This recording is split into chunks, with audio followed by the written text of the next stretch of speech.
नमस्कार दोस्तों, बोलो जय माता दी। क्या आपको पता है कि नवरात्रि क्यों मनाई जाती है और नवरात्रि की शुरुआत कहाँ से और कब हुई? तो चलिए जानते हैं उस कहानी को जो काल के गर्भ में छुपी है, जो सत्य और न्याय की अमर गाथा है। यह कहानी नवरात्रि की माँ दुर्गा की है, उस महाशक्ति की है जिसने अंधकार को प्रकाश से परास्त किया। यह कहानी है उस माँ की जो अपने बच्चों की रक्षा के लिए शेरनी बन जाती है। हमारे दर्शकों, आज की कथा अत्यंत ज्ञानवर्धक और प्रेरणादायक है। कथा शुरू करने से पहले आपसे एक विनम्र निवेदन है। शास्त्रों में कहा गया है कि अधूरी छोड़ी गई कथा दुख और पाप का कारण बनती है, इसलिए इसे अंत तक अवश्य सुने। तो आइए बिना किसी विलंब के आरंभ करते हैं आज की प्रेरणादायक कथा। बहुत समय पहले जब इस धरती पर एक ऐसा अंधकार छाया था जिसने हर खुशी को निगल लिया था। महिषासुर नाम का एक राक्षस था जिसका दिल पत्थर से भी कठोर था और जिसकी आंखों में केवल विनाश की आग जलती थी। महिषासुर का जन्म एक महेश यानी भैंसे और एक दानवी के मिलन से हुआ था।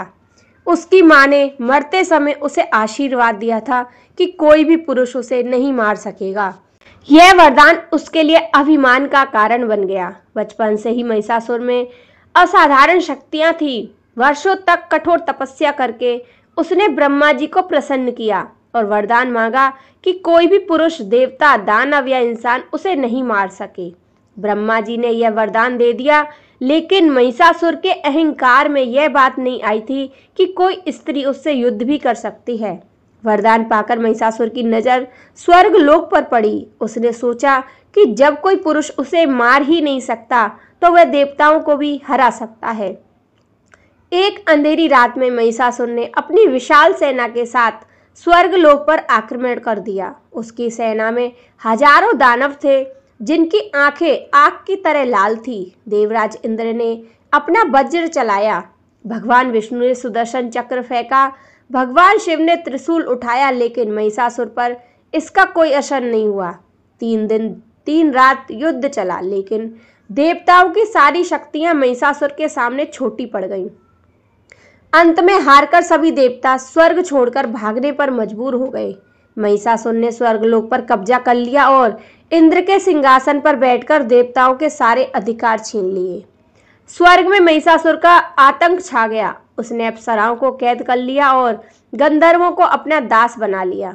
स्वर्गलोक को कभी संगीत और खुशी से भरा रहता था, वो अब रोने और चीखने की आवाजों से भर गया।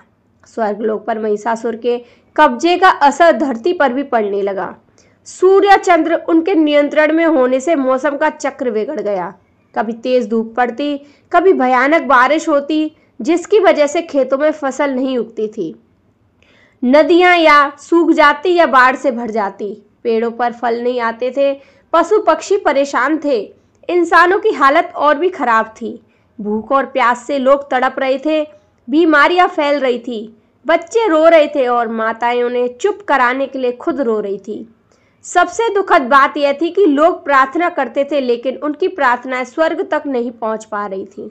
मंदिरों में पुजारी निराश होकर बैठे थे। लोग सोचने लगे थे कि शायद धर्म हार गया है। स्वर्ग से निकाले गए देवता इधर उधर भटक रहे थे और उनकी दशा बहुत दयनीय थी। जो कभी सुनहरे सिंहासनों पर बैठते थे, वे अब जंगलों में छुप रहे थे।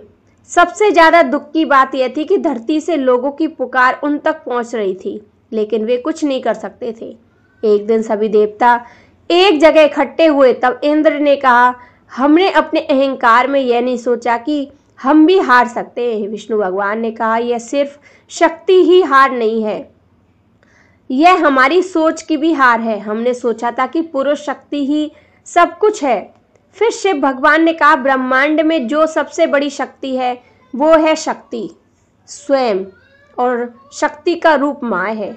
हमने सोचा था कि पुरुष शक्ति ही सब कुछ है। फिर शिव भगवान ने कहा, ब्रह्मांड में जो सबसे बड़ी शक्ति है वो है शक्ति स्वयं, और शक्ति का रूप माँ है। हमें माँ की शरण में जाना होगा। सभी देवताओं ने निर्णय लिए कि वे आदि शक्ति माँ भवानी के पास जाकर विनती करेंगे।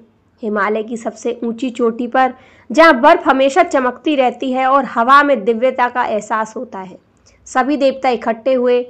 उनके दिल में भक्ति थी और आंखों में आंसू थे। इंद्र ने सबसे पहले प्रार्थना शुरू की।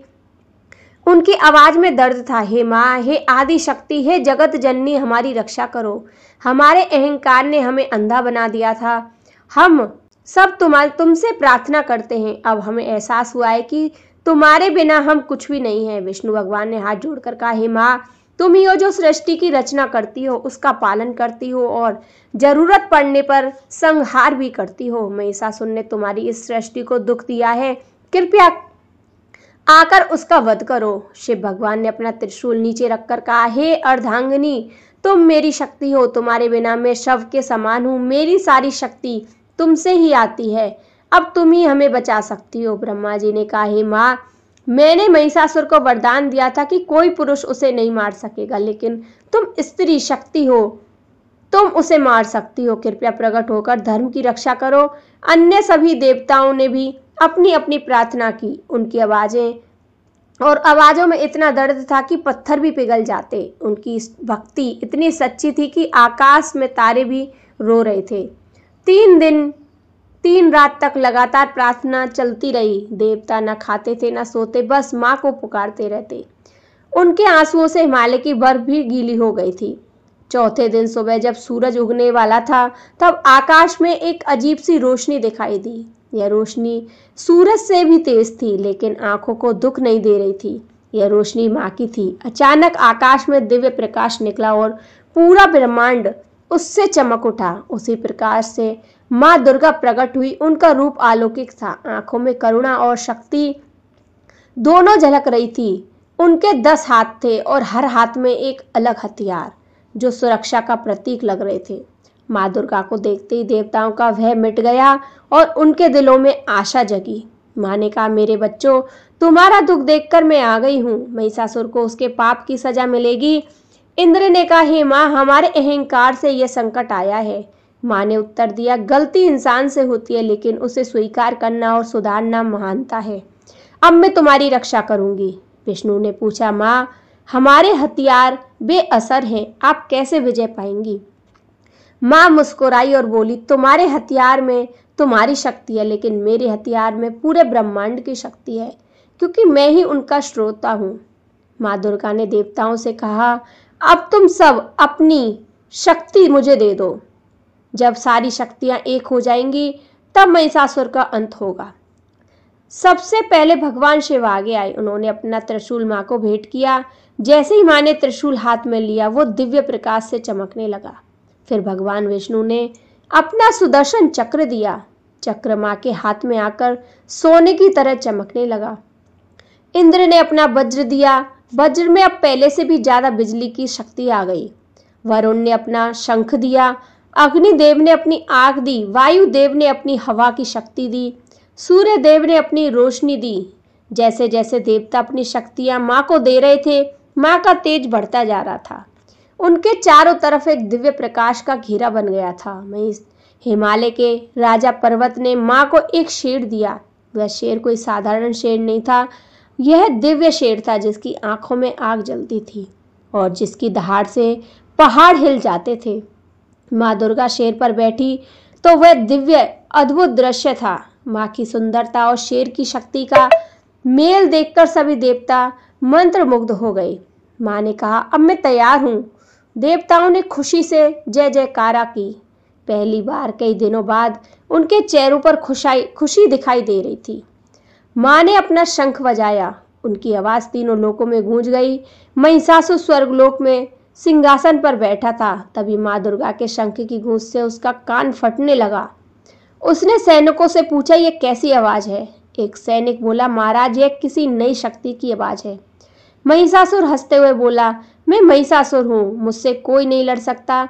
चलो देखते हैं। वो सेना लेकर हिमालय पहुंचा, जहां माँ दुर्गा प्रकट हुई और उसकी सुंदरता देखकर वो मोहित हुआ और उन्हें अपनी रानी बनाने का विचार किया। पर हथियारों और तेजस्वी रूप को देख उसे समझ आया कि यह साधारण स्त्री नहीं है। उसने अपनी शक्तिशाली सैनिकों को आगे भेजा, लेकिन माँ दुर्गा ने त्रिशूल के एक वार से सैकड़ों दानव मार गिराए। शेर की दहाड़ से आकाश गूंज उठा और धरती कांप गई। महिषासुर को पहली बार भय हुआ। उसने अपना बलशाली सेनापति भेजा जो समुद्र पी जाने जितना सामर्थ्य था, पर माँ दुर्गा ने सुदर्शन चक्र से उसका सिर धड़ से अलग कर दिया। यह देखकर महिषासुर क्रोध से भर उठा और एक स्त्री उसकी पूरी सेना को कैसे हरा सकती है। महिषासुर स्वयं युद्ध में उतरा। उसका रूप अत्यंत डरावना था। आंखें अग्नि की तरह जल रही थी और सींग चांद की तरह चमक रहे थे। उसने पूरी शक्ति से माँ दुर्गा पर आक्रमण किया, जिससे धरती कांपने लगी और पहाड़ टूटने लगे, लेकिन माँ दुर्गा निर्भय थी।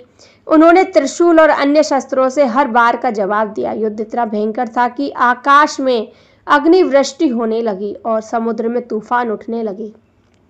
महिषासुर अपने भैंसा कभी शेर कभी हाथी बनता, लेकिन माँ दुर्गा हर रूप में उसे परास्त करती रही। उसका शेर भी महिषासुर के रूपों से लड़ा। 9 दिन तक यह भीषण युद्ध चलता रहा। 8वें दिन महिषासुर ने अपनी सबसे बड़ी शक्ति और समस्त बुराई प्रकट की, जिससे देवता भी भयभीत हो गए। तब माँ दुर्गा मुस्कुराकर बोली कि अब मैं अच्छाई की शक्ति दिखाऊंगी। 9वें दिन दुर्गा अंतिम युद्ध शुरू हुआ। महिषासुर ने पूरी शक्ति झोंक दी। उसकी आंखों से आग और मुंह से जहर निकल रहा था। माँ दुर्गा के 10 हाथों में अस्त्र चमक रहे थे और उसका तेज सूरज से भी अधिक हो गया था। महिषासुर ने सींगों और पैरों से प्रहार किया, जिससे धरती और पहाड़ कांपने लगे, पर माँ ने त्रिशूल और अपने शेर से उसे रोक दिया। दोनों के बीच भीषण युद्ध हुआ, लेकिन माँ दुर्गा की शक्ति लगातार बढ़ती रही, क्योंकि सृष्टि का आशीर्वाद उनके साथ था। आखिरकार महिषासुर ने अपना असली रूप दिखाया, जो आधा इंसान और आधा भैंसे का था। उसने अंतिम आक्रमण किया, पर माँ दुर्गा ने उसका सीना दबाकर त्रिशूल उसकी गर्दन पर तान दिया। महिषासुर बोला कि अब उन्हें अपनी रानी बनाना चाहते हैं, तीनों लोकों पर राज करना चाहता है। माँ दुर्गा ने उत्तर दिया कि उसने निर्दोषों पर अत्याचार किया है और उसकी सजा मौत है। यह कहकर माँ ने त्रिशूल उसकी गर्दन में घोंप दिया, उसका अंत कर दिया। महिषासुर की मृत्यु के साथ ही अंधकार मिट गया और उसकी सेना भाग गई। माँ दुर्गा का त्रिशूल महिषासुर के शरीर में धंसा था और उसका पैर उसकी छाती पर। यह दृश्य बता रहा था कि अच्छाई की जीत हुई है और बुराई का अंत। आकाश से फूल बरसे और देवताओं ने खुशी से जय जयकार की। इंद्र ने माँ के चरण छुए और उसका आभार व्यक्त किया। विष्णु ने कहा, माँ, आपने यह साबित किया कि स्त्री शक्ति सबसे बड़ी शक्ति है और अहंकार को तोड़ा। शिव बोले कि शक्ति के बिना शिव शव है, और माँ ने यह सत्य किया और सिद्ध किया। माँ दुर्गा ने सभी को आशीर्वाद दिया और कहा कि जब भी धरती पर बुराई बढ़ेगी वे फिर आएंगी। धरती पर लोग प्रसन्न होकर नाचने लगे। सूरज चमकने लगा, चांद की रोशनी लौट आई, हवा और पानी शुद्ध हो गए, खेतों में फसलें लहराने लगी। महिषासुर की मौत की खबर से धरती पर खुशी फैल गई। बच्चे खेलने लगे, माताएं गाने लगी और किसान नाच उठे। गांव के लोगों ने माँ दुर्गा की मूर्ति बनाई, फूलों से सजाई और धरती पर उनकी आरती की। सभी आकाश में माँ दुर्गा प्रकट हुई और आशीर्वाद देते हुए बोली, हर साल इसी समय मेरी पूजा करना, 9 दिन तक मेरे अलग अलग रूपों की आराधना करना। माँ ने कहा, मुझे फूल और मिठाई चाहिए, पर सबसे ज़्यादा तुम्हारे दिल की सच्चाई चाहिए। मैं वही रहती हूँ जहाँ प्रेम होता है। उन्होंने समझाया कि पहले 3 दिन दुर्गा की, अगले 3 दिन लक्ष्मी की और अंतिम 3 दिन सरस्वती की पूजा करनी चाहिए। माँ ने बच्चों को आश्वासन दिया कि मैं हर समय हर माँ में हूँ जो अपने बच्चे की रक्षा करती है। तुम डरना मत, मैं हमेशा तुम्हारे साथ हूँ। माँ दुर्गा ने लोगों को विस्तार में बताया कि कैसे नवरात्रि मनानी चाहिए। उन्होंने कहा कि यह पर्व सिर्फ मेरी याद में नहीं, यह उस जीत की खुशी में है जब अच्छाई ने बुराई को हराया। पहले दिन तीसरे दिन तक माँ दुर्गा की पूजा करनी चाहिए। इन दिनों में माँ का रूप योद्धा का है। वे बुराई से लड़ती हैं और अपने भक्तों की रक्षा करती है। चौथे दिन से छठे दिन तक माँ की लक्ष्मी की पूजा करनी चाहिए। यह दिन खुशहाली और समृद्धि के हैं। माँ लक्ष्मी अपने भक्तों को धन दौलत और सुख शांति देती है। 7वें दिन और 9वें दिन तक माँ सरस्वती की पूजा करनी चाहिए। यह दिन ज्ञान और कला के हैं। माँ सरस्वती अपने भक्तों को बुद्धि और विद्या देती है। माँ ने यह भी बताया कि इन 9 दिनों में लोगों को व्रत रखना चाहिए। व्रत का मतलब सिर्फ खाना छोड़ना नहीं है। व्रत का मतलब है अपने मन को साफ रखना, बुरे विचार न लाना और दूसरों की मदद करना। जो लोग सच्चे दिल से मेरी पूजा करेंगे, माँ ने कहा, मैं उनकी हर मुराद पूरी करूंगी। लेकिन याद रखना, मैं वही मांगे पूरी करती हूँ जो अच्छे होते हैं। माँ दुर्गा ने लोगों को अपने 9 रूपों के बारे में बताया। हर रूप का अपना मतलब था और अपनी शक्ति। पहले दिन माँ शैलपुत्री का रूप है। शैल यानी पहाड़ की बेटी। यह रूप दिखता है कि माँ कितनी मजबूत है, पहाड़ों की तरह अटल है। दूसरे दिन माँ ब्रह्मचारिणी का रूप है। यह रूप तप और साधना का है। यह सिखाता है कि कड़ी मेहनत से हर मंजिल पाई जा सकती है। तीसरे दिन माँ चंद्रघंटा का रूप है। इनके माथे पर चांद है। यह शक्ति और सुंदरता का प्रतीक है, लेकिन जरूरत पड़ने पर यह रूप भयंकर भी हो सकता है। चौथे दिन माँ कुष्मांडा का रूप है। इन्होंने अपनी मुस्कान से सारी सृष्टि की रचना की। यह रूप दिखाता है कि खुशी में कितनी भी शक्ति हो। 5वें दिन माँ स्कंद माता का रूप है।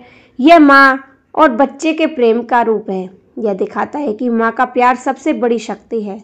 6ठे दिन माँ कात्यायनी का रूप है। यह युद्ध का रूप है। जब अन्याय बढ़ता है तो माँ इसी रूप में आकर न्याय करती है। 7वें दिन माँ कालरात्रि का है। यह सबसे भयानक रूप है। यह बुराई का नाश करता है, लेकिन अच्छे लोगों के लिए यह रूप कल्याणकारी है। 8वें दिन माँ गौरी का रूप है। यह पवित्रता और सफाई का रूप है। यह सिखाता है मन और शरीर दोनों को साफ रखना।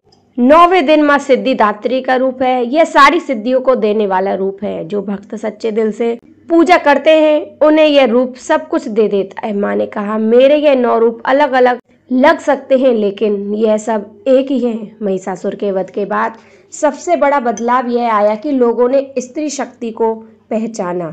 जब एक स्त्री रूपी माँ ने उस दानव को हराया जिसे कोई पुरुष देवता नहीं हरा सकता था, तो सभी को एहसास हुआ कि स्त्री कितनी शक्तिशाली होती है। धीरे धीरे नवरात्रि का त्योहार एक गांव से दूसरे गांव तक फैलता गया। हर जगह अपने तरीके से इसे मनाया जाने लगा।